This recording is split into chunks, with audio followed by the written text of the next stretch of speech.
il n'a fait que prêcher et dire et apporter la vérité au sujet de la justice et du péché. Ah, Mais attendez, mais c'est pas les miracles en soi. Quand on parle de miracles chez les chrétiens, c'est pas la petite blessure qui est guérie, c'est pas la guérison. C'est pas les yeux de l'aveugle. Voilà, les yeux de l'aveugle qui tournent. C'est pas ces gens qui sont là en train de tressailler dans les églises.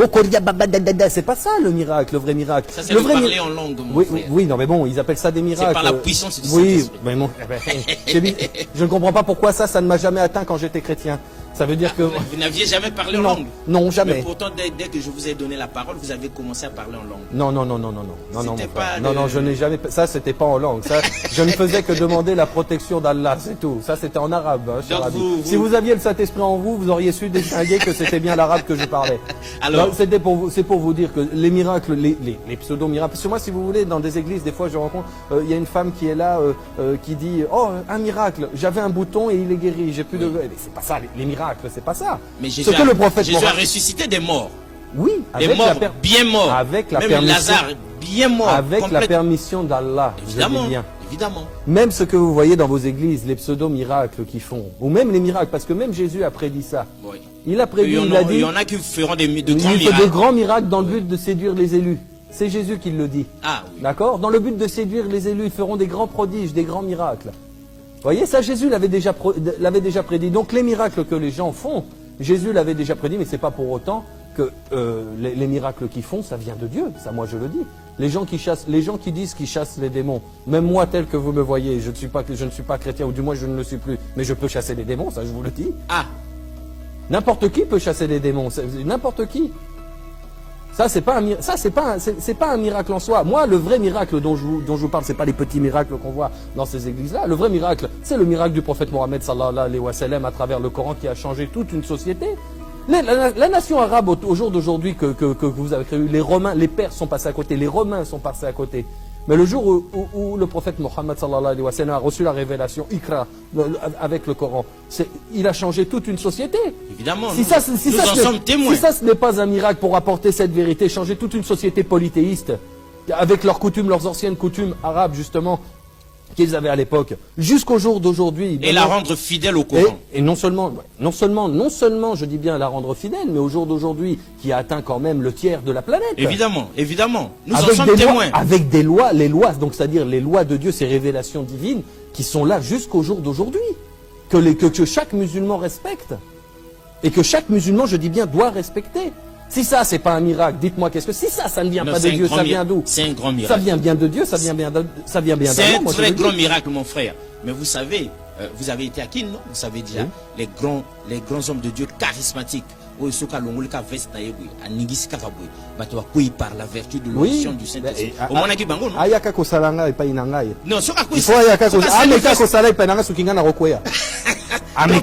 tout le temps que les Kanaki n'a qui n'a au Koïté. N'a Koïté?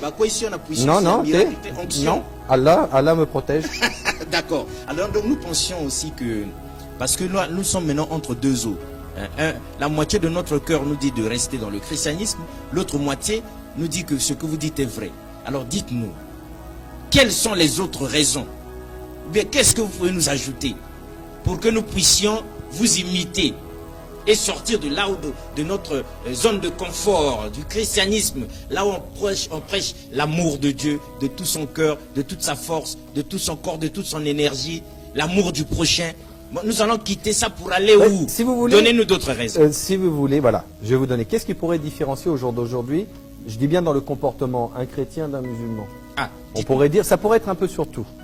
Je dis bien un peu sur tout, sans être sur rien. Vous allez comprendre ce que je veux dire. Un musulman, il ne mange pas de porc. Un musulman, il ne boit pas d'alcool. Un musulman, il fait 5 prières par jour. Un musulman, avant de prier, il fait ses ablutions. Être musulman, c'est un tout. Une femme, quand elle est musulmane, elle se voile. C'est-à-dire, elle se voile dans le sens où je veux dire, elle ne montre pas, elle pratique pas l'impudicité. Elle est d'une pudeur.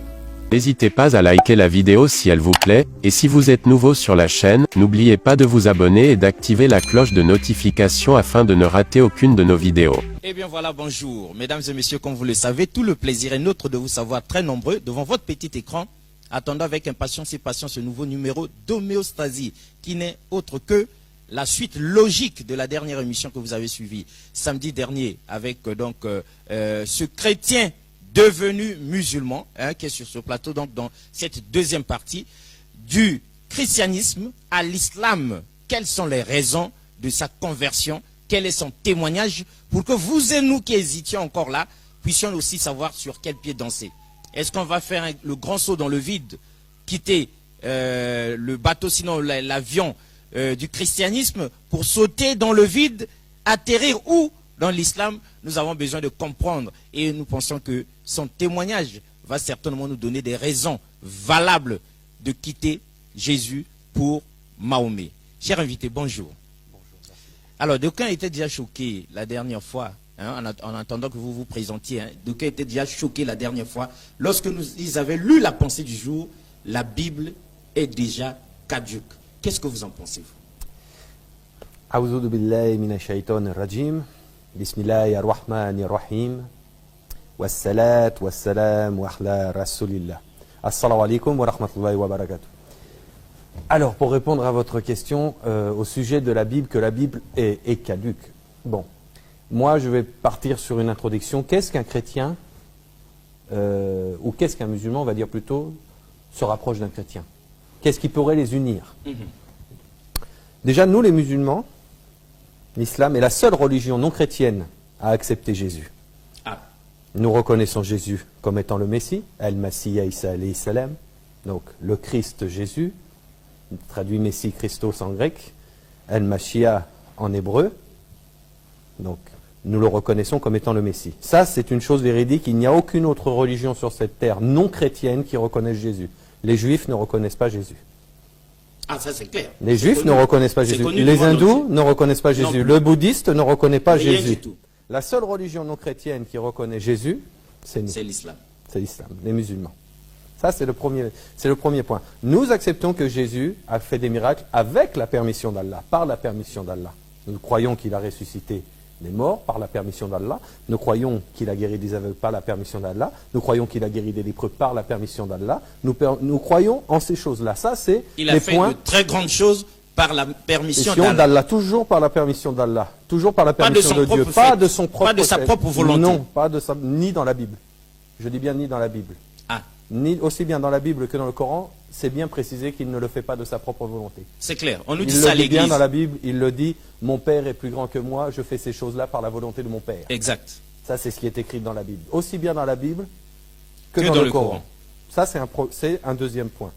L'autre point, par sa naissance. Nous croyons en sa naissance miraculeuse. Un point que nous partageons avec les chrétiens. Pas de la même manière, mais nous croyons à sa naissance miraculeuse. Dans le Coran, il est bien dit qu'il est né qu'il est né sans père, d'une façon miraculeuse, parce que Allah crée ce qu'il veut, quand il veut et comme il veut. Il dit la chose soit, et la chose est aussitôt. Donc ça, ce sont des points que nous partageons avec les chrétiens, ce sont des points qui nous rapprochent. Maintenant, les choses qui pourraient pas différencier, mais là où nos routes se séparent. Là où nos routes se séparent. Parce que si vous voulez, moi je vais parler aussi d'un point de vue historique. Les points de divergence. Voilà, les points de divergence. Je vais parler d'un point de vue historique et non d'un point de vue biblique ou théologique. D'un point de vue historique, il faut savoir une chose, c'est que les premiers chrétiens ne croyaient pas en la divinité de Christ, ni en la filiation divine de Christ. Ah bon? Oui, c'est un phénomène historique qu'il faut savoir.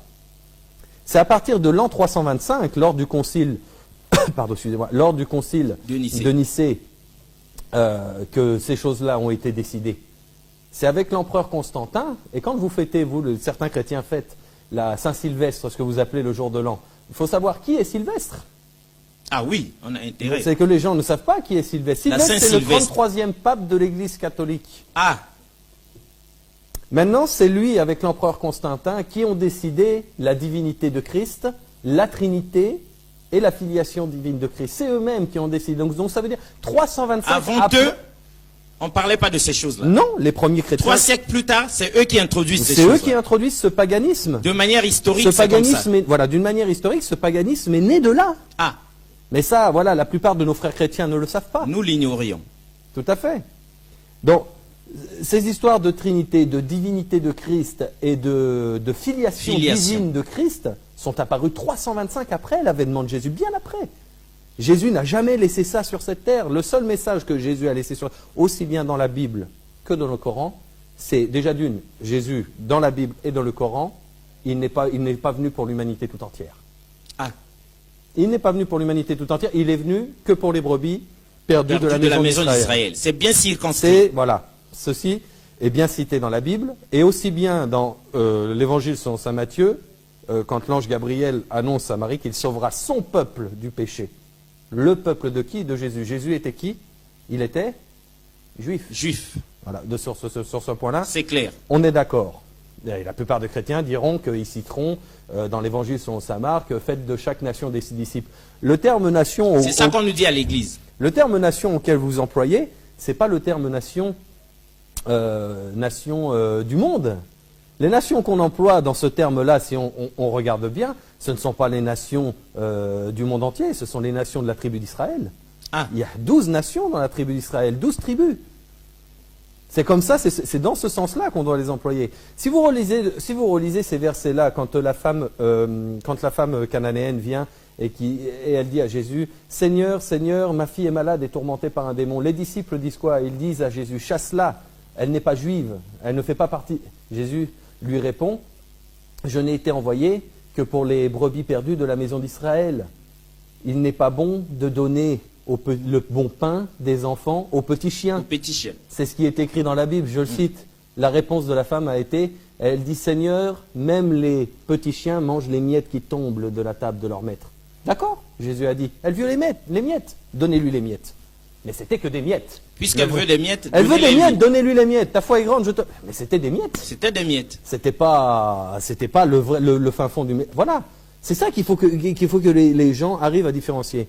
Maintenant, ça c'était une introduction. Maintenant, en base, qu'est-ce qui pourrait amener un chrétien comme moi à venir en islam?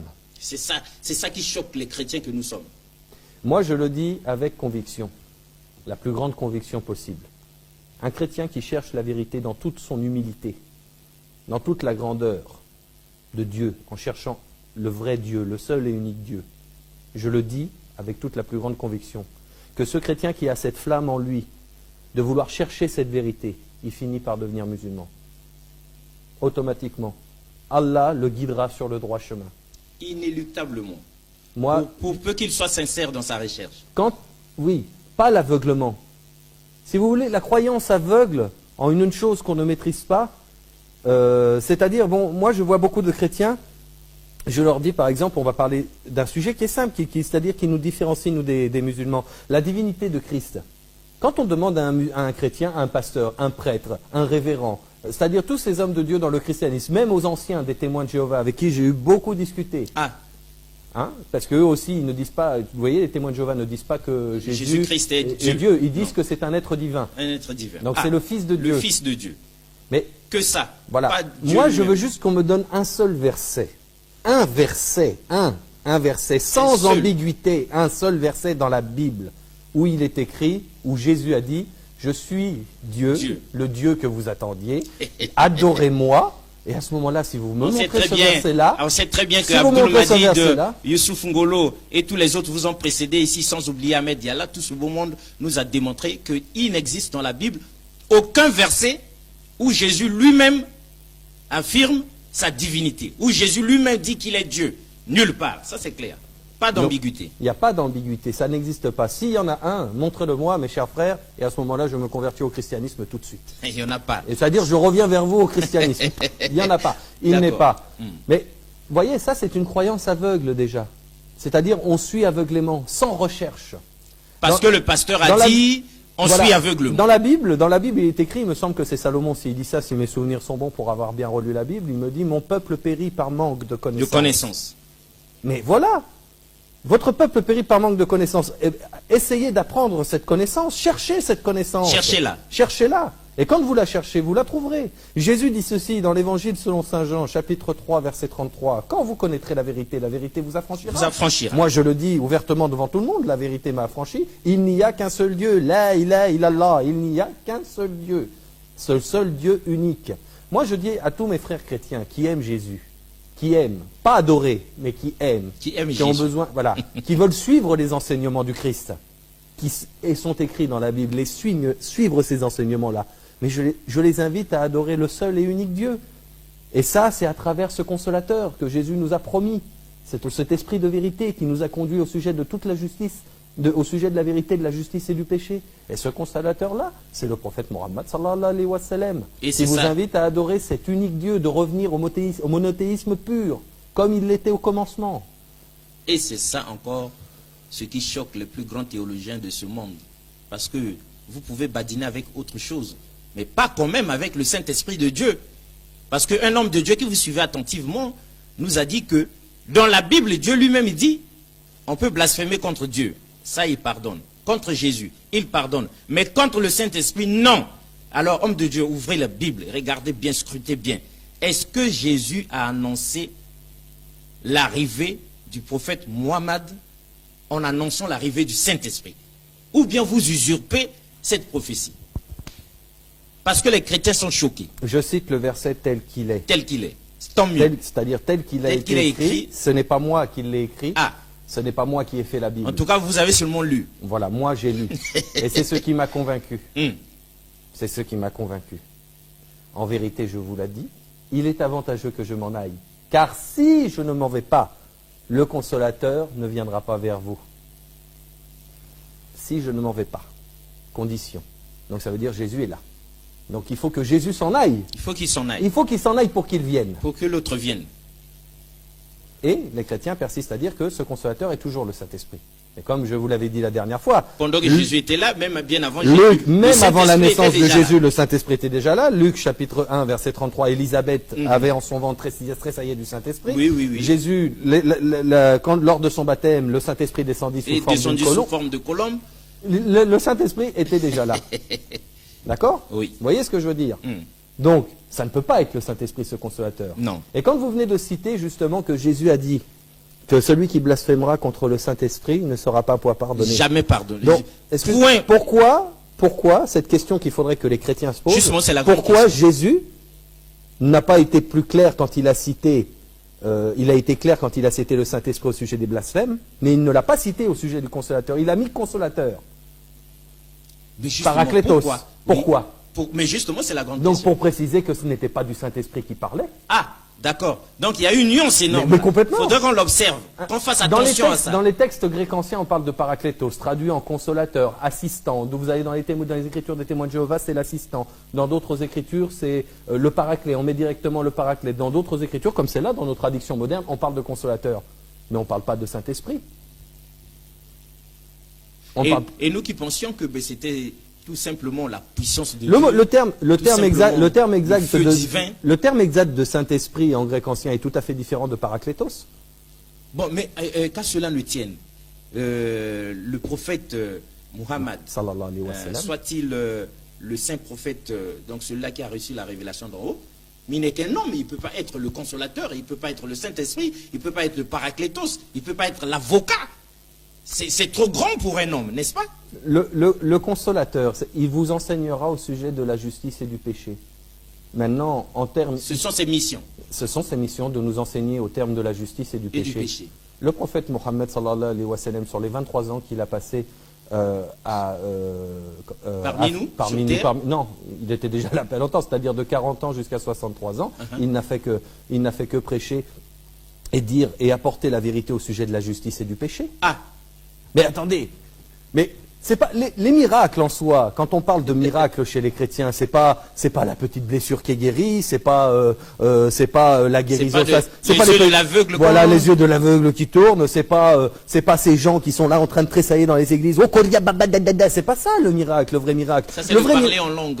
Oui, non mais bon, ils appellent ça des miracles. C'est par la puissance du Saint-Esprit. Mais bon, je ne comprends pas pourquoi ça ne m'a jamais atteint quand j'étais chrétien. Ça veut dire que... Vous n'aviez jamais parlé en langue? Non, jamais. Mais pourtant, dès que je vous ai donné la parole, vous avez commencé à parler en langue. Non, je n'ai jamais... Ça, c'était pas en langue. Ça, je ne faisais que demander la protection d'Allah, c'est tout. Ça, c'était en arabe, hein, cher ami. Si vous aviez le Saint-Esprit en vous, vous auriez su distinguer que c'était bien l'arabe que je parlais. Alors, c'est pour vous dire que les miracles, les pseudo-miracles... Parce que moi, si vous voulez, dans des églises, des fois, je rencontre... Il y a une femme qui est là, qui dit « Oh, un miracle, j'avais un bouton et il est guéri, j'ai plus de... » Mais c'est pas ça, les miracles, c'est pas ça. Mais Jésus a ressuscité des morts. Oui, Des morts bien morts. avec la Même permission, Lazare, bien mort. avec la complète- permission d'Allah, je dis Évidemment, bien. évidemment. Même ce que vous voyez dans vos églises, les pseudo-miracles qu'ils font, ou même les miracles, parce que même Jésus a prédit ça. Oui. Il a prédit, Il il a dit, y en a qui feront de il grands fait miracles. de grands miracles dans le but de séduire les élus. C'est Jésus qui le dit. Ah oui. D'accord? Dans le but de séduire les élus, ils feront des grands prodiges, des grands miracles. Vous voyez, ça, Jésus l'avait déjà prédit. Donc les miracles que les gens font, Jésus l'avait déjà prédit, mais c'est pas pour autant que les miracles qu'ils font, ça vient de Dieu. Ça, moi, je le dis. Les gens qui disent qu'ils chassent les démons, même moi, tel que vous me voyez, je ne suis pas chrétien, ou du moins je ne le suis plus, mais je peux chasser les démons, ça, je vous le dis. Ah, N'importe qui peut chasser les démons, n'importe qui. Ça, c'est pas un miracle en soi. Moi, le vrai miracle dont je vous parle, c'est pas les petits miracles qu'on voit dans ces églises-là. Le vrai miracle, c'est le miracle du prophète Mohammed sallallahu alayhi wa sallam à travers le Coran qui a changé toute une société. La nation arabe au jour d'aujourd'hui que vous avez créé, les Romains, les Perses sont passés à côté, les Romains sont passés à côté. Mais le jour où le prophète Mohammed sallallahu alayhi wa sallam a reçu la révélation Iqra avec le Coran, il a changé toute une société. évidemment. Si nous ça, nous en sommes témoins. si ça, ce n'est pas un miracle pour apporter cette vérité, changer toute une société polythéiste, avec leurs coutumes, leurs anciennes coutumes arabes, justement, qu'ils avaient à l'époque, jusqu'au jour d'aujourd'hui. Et la rendre fidèle au Coran. Et non seulement, je dis bien la rendre fidèle, mais au jour d'aujourd'hui, qui a atteint quand même le tiers de la planète. Évidemment, évidemment. Nous en Avec sommes des lois, témoins. avec des lois, les lois, donc c'est-à-dire les lois de Dieu, ces révélations divines, qui sont là jusqu'au jour d'aujourd'hui, que chaque musulman respecte, et que chaque musulman, je dis bien, doit respecter. Si ça, c'est pas un miracle, dites-moi qu'est-ce que... Si ça ne vient Non, pas de c'est un Dieu, grand ça vient d'où? C'est un grand Ça miracle. vient bien de Dieu, ça vient bien C'est un d'Allah, moi, je très le dis. grand miracle, mon frère. Mais vous savez, vous avez été à Kin, non? Vous savez déjà, Oui. les grands hommes de Dieu charismatiques, par la vertu de l'onction du Saint-Esprit. Au Monaki Bango, non? ayaka kosalanga epai na ngai. Non, soka Il faut ayaka ameka kosala epai na ngai soki ngai nakokweya. Ameka. Tout le temps que les Kanaki na Kin, on a au Koïté. Nakwei te? Bah, quoi ici, on a puissance, Non, non, miracle, te. onction. Non. Allah me protège. D'accord. Alors donc nous pensions aussi que, parce que nous sommes maintenant entre deux eaux. La moitié de notre cœur nous dit de rester dans le christianisme, l'autre moitié nous dit que ce que vous dites est vrai. Alors dites-nous, quelles sont les autres raisons? Ou bien qu'est-ce que vous pouvez nous ajouter pour que nous puissions vous imiter et sortir de là où de notre zone de confort, du christianisme, là où on prêche l'amour de Dieu, de tout son cœur, de toute sa force, de tout son corps, de toute son énergie, l'amour du prochain. Bon, nous allons quitter ça pour aller où? Si vous voulez, donnez-nous d'autres raisons. Si vous voulez, voilà, je vais vous donner. Qu'est-ce qui pourrait différencier au jour d'aujourd'hui, je dis bien dans le comportement, un chrétien d'un musulman? Ah, On pourrait dire, ça pourrait être un peu sur tout. Je dis bien un peu sur tout, sans être sur rien. Vous allez comprendre ce que je veux dire. Un musulman, il ne mange pas de porc. Un musulman, il ne boit pas d'alcool. Un musulman, il fait 5 prières par jour. Un musulman, avant de prier, il fait ses ablutions. Être musulman, c'est un tout. Une femme, quand elle est musulmane, elle se voile. C'est-à-dire, elle se voile dans le sens où je veux dire, elle ne montre pas, elle pratique pas l'impudicité. Pas Elle est d'une d'impudicité. pudeur. D'accord? Plusieurs de vos pasteurs l'ont reconnu publiquement à la télévision devant tout le monde. Nous-mêmes aussi, nous le reconnaissons. Voilà. Donc vous reconnaissez que nos femmes, à nous, Elles qui sont- s'habillent décemment. voilà, non seulement qu'elles s'habillent décemment, mais qu'elles ne pratiquent pas l'impudicité et qu'elles se sanctifient à travers le vêtement devant Dieu. Évidemment. Et elles préservent les hommes de la tentation. Voilà, merci, très bien. Ben, voyez, je Mais sens, on est des témoins de la vie. que je vais vous amener à l'islam petit à petit. Il reste quelques encablures pour que nous y arrivions. Donc voilà. Voilà j'ai dit en gros ce qui pourrait différencier un chrétien d'un musulman. Maintenant, pour en revenir à la Bible, quand vous prenez la Bible, vous lisez comment les prophètes agissaient. Vous savez, les prophètes, ce sont nos guides sur cette terre-là. Même s'ils ne sont plus, ce sont nos guides, ce sont eux qui nous ont... vous savez, de Jésus, par exemple, ils disent que... Les chrétiens disent, c'est vrai, c'est écrit que Jésus a dit « Je suis le chemin, la vérité et la vie Et la vie. ». En son temps. Je dis bien en son temps. En son temps. En son temps. Quand c'était du temps de Moïse, où Moïse avait la loi, la Torah, où la Torah lui a été révélée avec les 10 commandements. C'était Moïse, le chemin, la vérité, la vie, c'était Moïse. C'était Moïse. Il n'y avait pas pas l'ombre de Jésus. Avant lui, c'était Abraham. Vous voyez ce que je veux dire? Chaque prophète est venu en son temps. Chaque prophète. Maintenant, le chemin, la vérité et la vie, pour nous les musulmans, c'est le prophète Mohammed sallallahu alayhi wa sallam. Tous nos prophètes sont respectés. De Adam alayhi salam jusqu'au prophète Mohammed sallallahu alayhi wa sallam, paix et bénédiction de Dieu sur lui. c'est en son temps, chaque prophète est venu en son temps avec chaque message pour l'humanité. Et- Maintenant, au sujet de ce que je vous ai dit, au sujet de la différence, comme encore reconnaît-on un musulman d'un chrétien. Maintenant, vous lisez la Bible. Au sujet, par exemple, j'ai pris la dernière fois l'exemple des ablutions. Vous savez que nous, on se purifie avant de... Chaque musulman devrait savoir que on fait à la C'est ça qui nous choque quand nous voilà, voyons- quand on fait à la geste, c'est-à-dire tout ça. les ablutions, on Oui. a les ablutions dans un ordre de sens précis, c'est ce que C'est pas dans le désordre. c'est dans un sens Nous, très on pensait précis. que chacun pouvait faire les dessins Non, à sa manière. c'est dans un sens précis. On doit, vous savez, quand je viens de vous parler, les prophètes sont nos guides, on doit imiter nos prophètes. Notre prophète du moins, le prophète Mohammed sallallahu alayhi wa sallam, parce que c'est le dernier, c'est le sceau des prophètes. Il a dit qu'il fallait que nous soyons des imitateurs envers lui. Donc c'est dans un sens très précis que nous faisons nos ablutions. Tous les musulmans. Tous les Ils musulmans font les mêmes gestes. Si vous regardez, venez un jour à la mosquée, vous vous mettez dans un sens où vous pouvez voir comment... Caméra cachée, Non, oui, ou même... on va oui. voir s'ils respectent Et tous dans le même sens. une certaine démarche. Dans le même sens. Ok, c'est bon. Dans le Ça, même- nous ne savions pas. Dans le même sens, le lavage des mains, 3 fois, la Ah. bouche 3 fois, le nez 3 fois, Ah, le d'accord. visage 3 fois, les bras, on peut le faire 2 fois, c'est ce qui plaît au prophète, ou 3 fois, bras droit, bras gauche. Après, c'est le lavage des oreilles, le passage de humidifier, juste humidifier au bout des doigts, le lavage des oreilles, et après on finit avec le pied droit et le pied gauche. Tout ça dans un sens bien interprété pour que nous soyons imitateurs. Bon, ça, je ne rentre pas dans ce détail au sujet des ablutions, parce que les ablutions sont très importantes. Mais maintenant, vous regardez la Bible. La Bible dit très bien, Aaron, Moïse, tous ces prophètes-là, avant de rentrer dans le tabernacle, se purifiaient, ils se lavaient. C'est écrit noir sur blanc dans la Bible. J'invite à chaque pasteur, à chaque chrétien de roi, à se laver noir sur blanc. C'est écrit noir sur blanc, ils se lavaient, ils se purifiaient avant d'entrer dans la Bible. Et même dans le Nouveau Testament, même Paul, je dis bien, je cite les écritures de Paul, même Paul se purifiait avant d'entrer au temple. D'ailleurs, le baptême, si on regarde le baptême en soi de Jean-Baptiste, la purification se fait par l'eau. C'est l'abus. Est-ce que vous êtes d'accord? C'est une grande ablution. Une si on grande regarde. ablution. Voilà. Donc, si vous voulez, ça, c'est un premier point. Voilà. C'est un premier point. Maintenant, au sujet de nous, comment nous prions Dieu?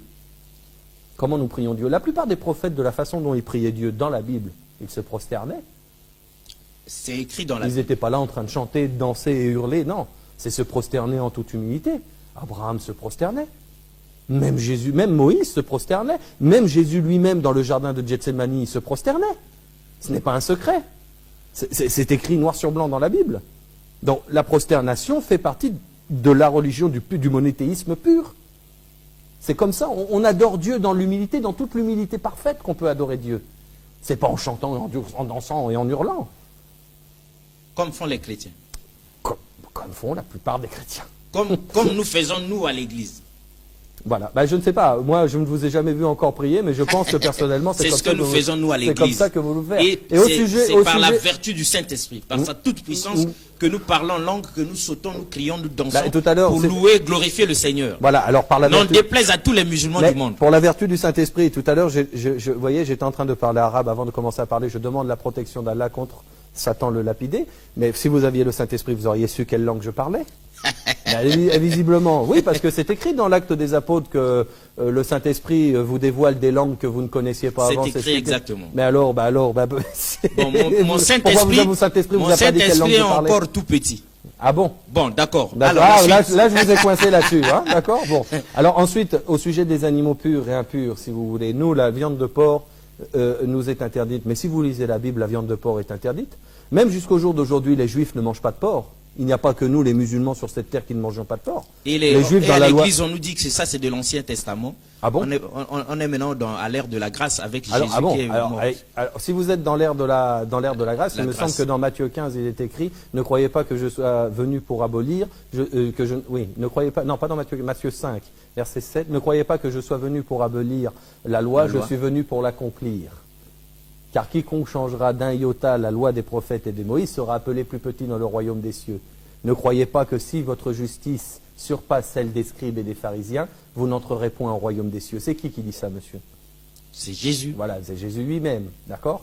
Donc ça veut dire qu'il n'a pas aboli la loi. Donc normalement, homme de Dieu, normalement, est-ce qu'on doit manger la viande de porc ou pas? Est-ce que la loi qui précède Jésus, on la respecte ou pas? Les ordonnances et consignes d'antan là. Regardez si ce n'est pas écrit dans la Bible, si Jésus n'a pas mis l'accent là-dessus. On vous écoute.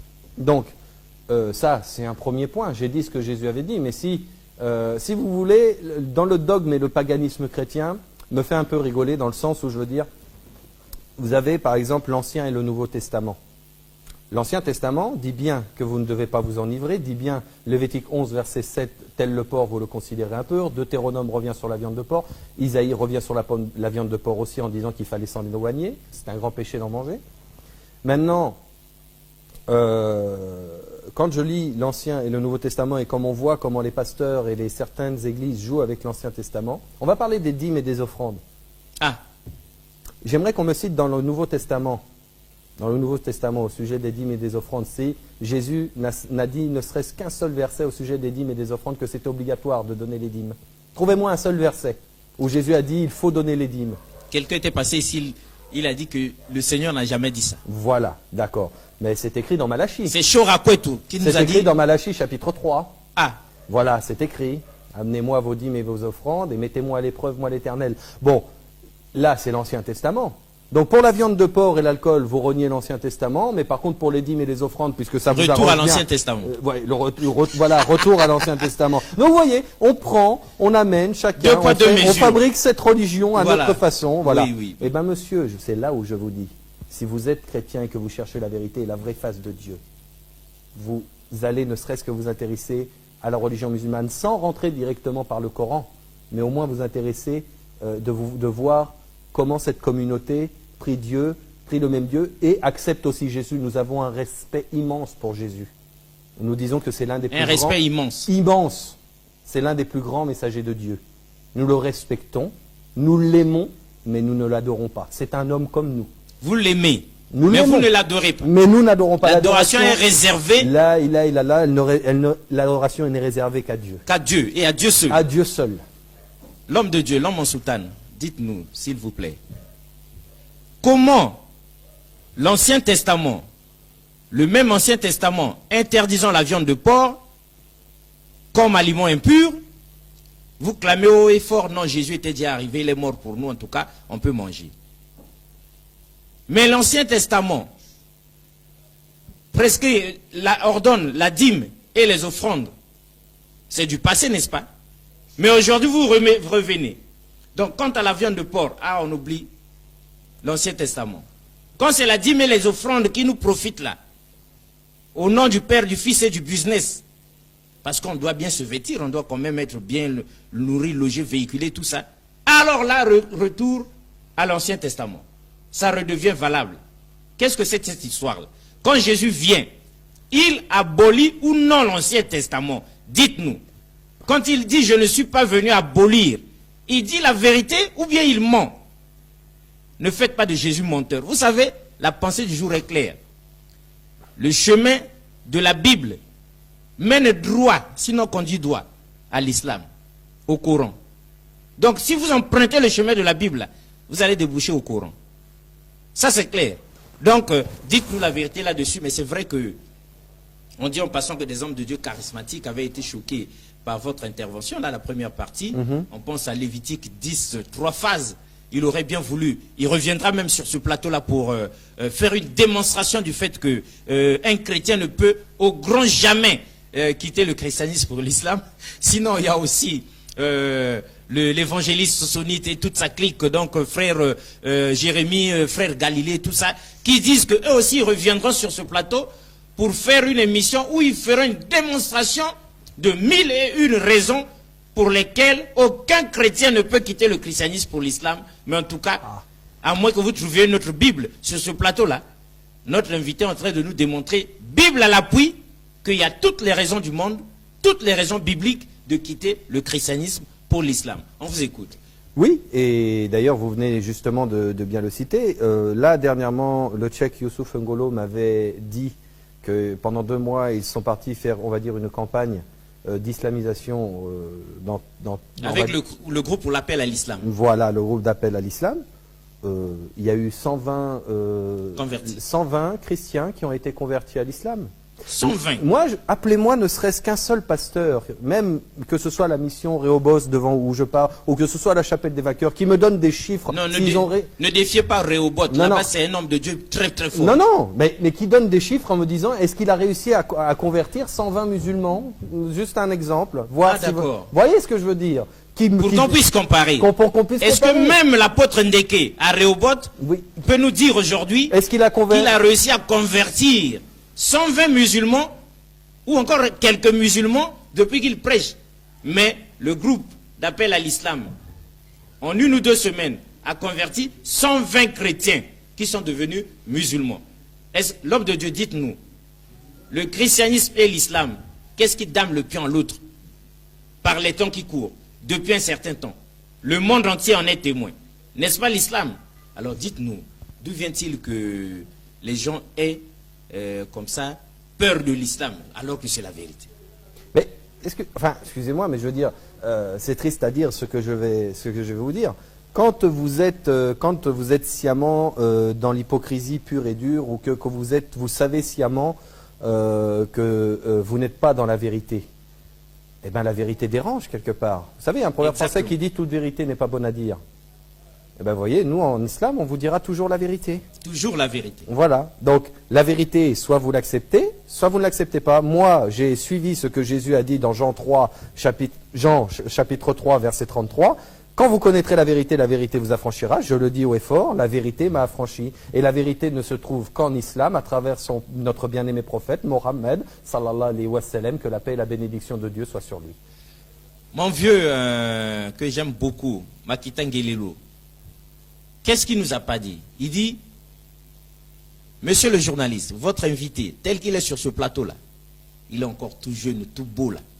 Il n'a pas encore une grande expérience de l'islam, moins encore du christianisme dans lequel il était. Voilà pourquoi il encense l'islam et tout ça. On dit que vous vous êtes peut-être converti à peine et que vous n'avez pas encore vraiment pénétré les arcanes de l'islam. Voilà pourquoi vous êtes heureux d'être musulman, quoi. Qu'est-ce que vous répondez à ça? Je vais répondre tout simplement que ce n'est pas, je ne suis pas converti depuis peu. Ça va faire déjà au jour d'aujourd'hui 5 ans, donc 5 années. Et pendant ces 5 années, 5 ans, c'est énorme. Voilà. Et je ne me suis pas converti, comme je l'ai dit, du jour au lendemain. Ça a été des études acharnées. Mais quand la vérité s'offre à vous, vous l'embrassez. Moi, j'ai fait 5 ans d'études acharnées, d'études théologiques comparatives des religions, que ce soit l'hindouisme, le bouddhisme, la Torah juive, le Talmud juif, que ce soit toutes ces religions que j'ai étudiées. Mais comme si vous voulez, quand j'ai vu, comme je vous avais dit, vous prenez tous les livres religieux de ce monde, que ce soit la Bible, le judaïsme, l'hindouisme, le livre de Vega de l'hindouisme, le livre du bouddhisme, le livre de la Torah juive, tout ça, et le Coran, et je dis bien et le Coran. Le Coran est le seul livre au monde qu'un être humain peut retenir de tête sans nous oublier une seule lettre. Ah, vous l'aviez dit ici. Je le redis pour preuve. J'aimerais que vous me trouviez un chrétien, un juif, un hindou qui a retenu son livre religieux de la première lettre, de la première chapitre au dernier chapitre. Vous n'en trouverez aucun. Mais par contre, chez nous les musulmans, 6000 versets, 114 sourates, vous trouverez je ne sais pas combien de musulmans qui connaissent le Coran par cœur sans oublier une seule lettre et sans en déformer d'un seul mot. Si ce livre ne vient pas de Dieu, il vient de qui? Il ne peut devenir que de Dieu. Pasteur Ézéchiel, avec tout le respect qu'on vous doit, l'apôtre Tati, le doyen Gandega, Synode Zabantou, en personne, est-ce qu'on vous a laissé une semaine, là vous nous avez trouvé un seul chrétien capable de réciter la Bible, de Genèse jusqu'à l'Apocalypse, de la Genèse à l'Apocalypse, sans omettre un seul mot, ni un point, ni une virgule, rien, absolument rien. Et même lorsque nous avons réduit, on a dit seulement le livre de la Genèse. Et même seulement les psaumes ou quoi. Personne à l'horizon. D'où vient-il que le Coran soit l'unique, le seul et unique livre sacré du monde entier, capable d'être mémorisé par ses adeptes, de la première à la dernière syllabe, sinon du premier au dernier mot? Pourquoi personne d'autre n'arrive à faire ça? Et pourquoi, malgré la puissance du Saint-Esprit, aucun chrétien, aucun homme de Dieu n'en est capable? Une grande interrogation qui nous fait mal. Alors, quelqu'un vous pose cette question. Est-ce que vous êtes venu vous moquer de la foi des autres?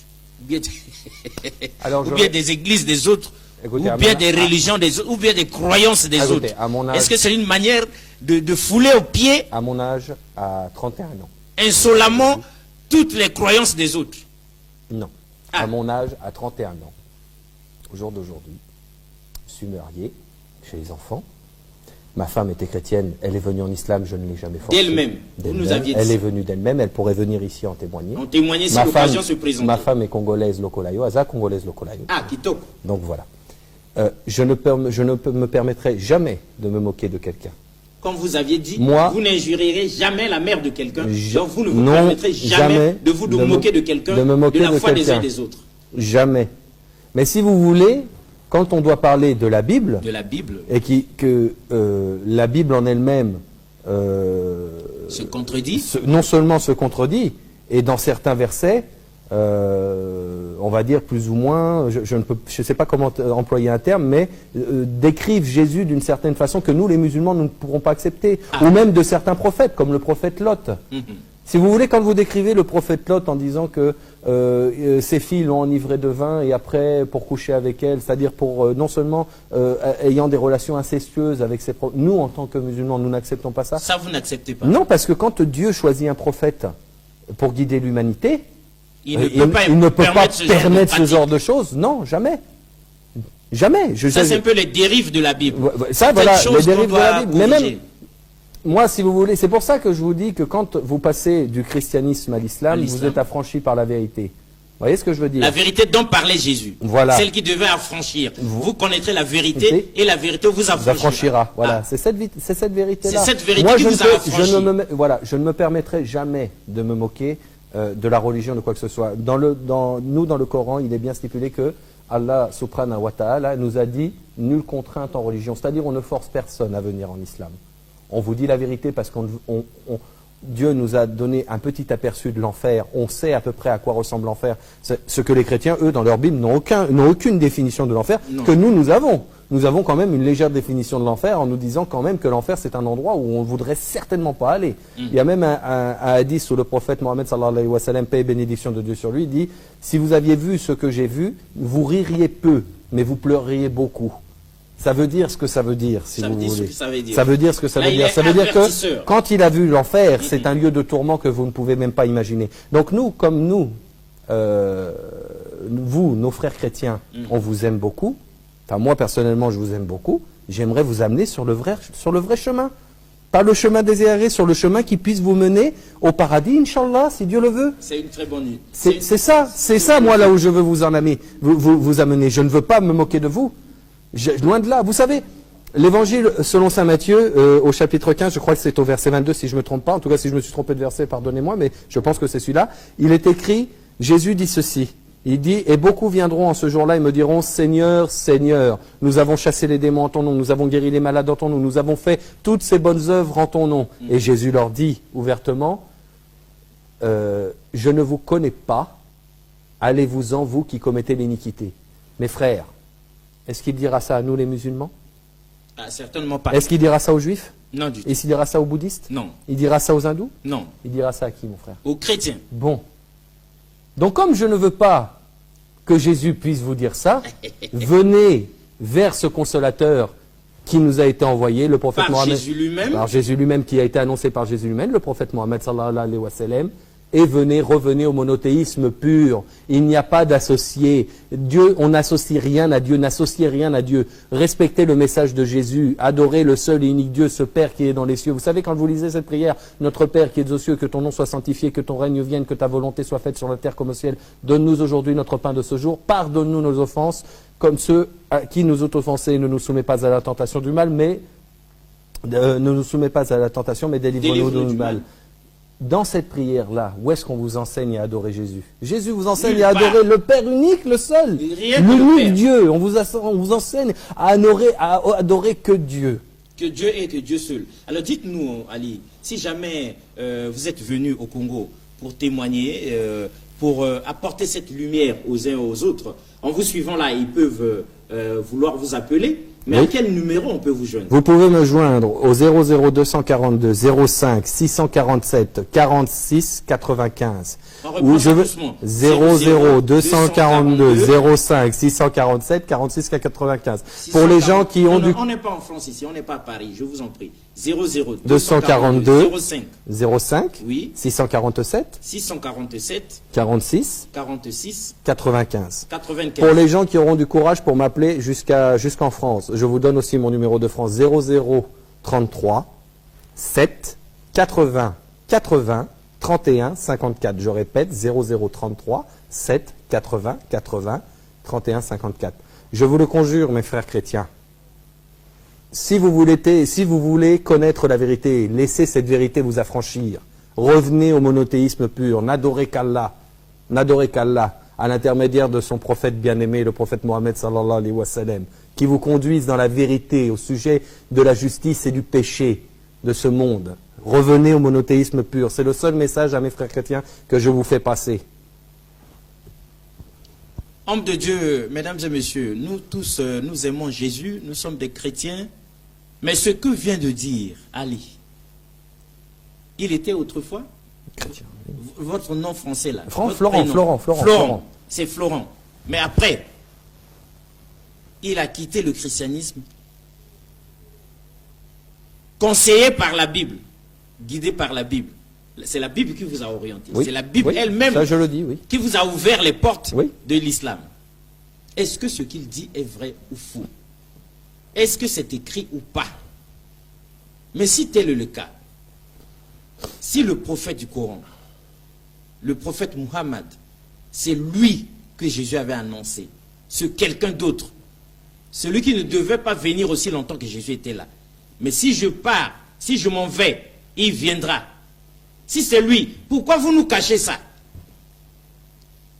Est-ce qu'on ne devait pas tous s'orienter vers l'islam maintenant pendant qu'il en est encore temps? Dites-nous, Ali, bientôt on va chuter. Oui. Mais pour ceux qui n'auront pas cru à votre témoignage, au témoignage des uns et des autres qui sont devenus musulmans avant vous, au Coran, et à toutes les émissions qui sont faites par les musulmans, sinon par le groupe d'appel à l'islam, pour tous ceux-là, quel sort est réservé? Tous ceux qui n'auront pas cru, si c'est le dernier des prophètes, si c'est le paraclet, si c'est le Saint-Esprit, si c'est le tout dernier, quel sort, quelle autre porte de sortie pour nous? Mon frère, je vais vous répondre ceci. Au sujet du sort réservé à l'humanité ou réservé à ceux qui n'ont pas cru à Allah, au prophète, au messager, je ne me réserve en aucunement le droit de dire où ils finiront. Dieu Ça, seul je vous le sait. dis. Allah est seul connaisseur. Ah, L'autre jour, si vous voulez, j'avais une chrétienne catholique qui est venue me poser la question. Elle m'a dit, mais vous pensez que moi aussi alors j'irai en enfer? Je lui ai dit, ma sœur, je vais vous poser quelques questions. Est-ce que vous croyez que Jésus est Dieu? Elle me dit, non, je ne crois pas que Jésus est Dieu. J'ai dit, vous croyez que Jésus est le Fils de Dieu? Elle me dit, non, je ne crois pas que Jésus est le Fils de Dieu. Vous êtes chrétienne? Elle me dit, oui, je suis chrétienne.